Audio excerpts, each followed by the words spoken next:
சென்னை பல்கலைக்கழகத்தில் நடைபெற்ற பட்டமளிப்பு விழாவில் 1031 மாணவர்கள் நேரில் பட்டங்களை பெற்றனர். ஆளுநரும் பல்கலைக்கழக வேந்தருமான RN ரவி, இணைவேந்தரான உயர்கல்வித்துறை அமைச்சர் பொன்முடி ஆகியோர் பட்டமளிப்பு விழாவில் பங்கேற்று பட்டங்களை வழங்கினர். விழாவில் சிறப்பு விருந்தினராக ஒன்றிய அரசின் அணுசக்தி கமிஷன் முன்னாள் தலைவர் பத்ம விபூஷன் அனில் ககோட்கர் கலந்து கொண்டு பட்டங்களை வழங்கினார். இன்ஆப்ஷியா முறையில் இணைப்பு பெற்ற கல்லூரிகளில் 89,053 மாணவர்களும், தொலைதூர கல்வி இயக்ககத்தின் மூலமாக 16,263 மாணவர்களும், பல்கலைக்கழக துறைகளில் 1,404 மாணவர்களும், முனைவர் பட்ட படிப்புகளில் 70 மாணவர்கள் என மொத்தமாக 1,07,821 மாணவர்கள் பட்டங்களை பெற்றனர். இதில் இலக்கியவியல், சித்த மருத்துவ பாடத்தில் முனைவர் பட்டம் பெற்ற 78 வயது முதியவர் பொன் தங்கமணி, திராவிட மருந்தியலில் நிறைய ஆராய்ச்சிகள் செய்ய வேண்டும் என கோரிக்கை விடுத்தார்.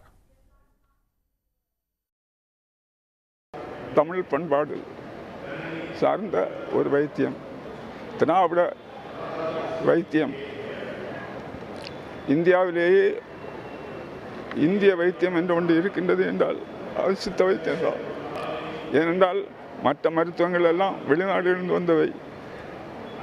சான்றாக homeopathy, German medicine, Ayurveda central ஏஷியாவிலிருந்து வந்த மருத்துவம்.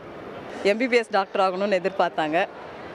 சரி பரவாயில்ல, நீங்கள் தமிழ் படித்த பேர் அவ்வைன்னு வச்சதுனால, அப்பா பேர் சண்முகம், அவ்வை பேர் வச்சதுனால நீங்கள் தமிழ்லையாவது டாக்டர் பட்டம் வாங்கணும்னு சொல்லியிருந்தாங்க. அதுக்கு இப்போ என்னோடய பெற்றோர் இல்லை, என் உடன் பிறந்த சகோதரர் சகோதரிகள் தான் இருக்காங்க. ஆனால் நான் அதுக்கேற்ற மாதிரி என்னோடய டாக்டர் பட்டத்தை நான் வாங்கிட்டேன். அது என்னுடைய பெருமைன்னு நான் நினைக்கிறேன்.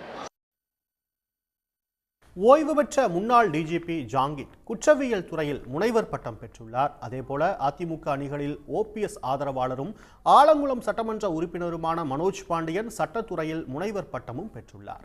மாணவர்களுக்கு வழங்கக்கூடிய பட்டப்படிப்பு சான்றிதழ்களில் துணைவேந்தர் கையெழுத்திட வேண்டிய இடத்தில் ஃபார் வைஸ் சான்சலர் என குறிப்பிட்டு உயர்கல்வித்துறை செயலாளர் பிரதீப் யாதவ் கையொப்பமிட்டு வழங்கப்பட்டிருக்கிறது இந்த பட்டங்கள். உடனுக்குடன் செய்திகளை தெரிந்து கொள்ள சன் நியூஸ் பெல் ஐகானை கிளிக் பண்ணுங்க.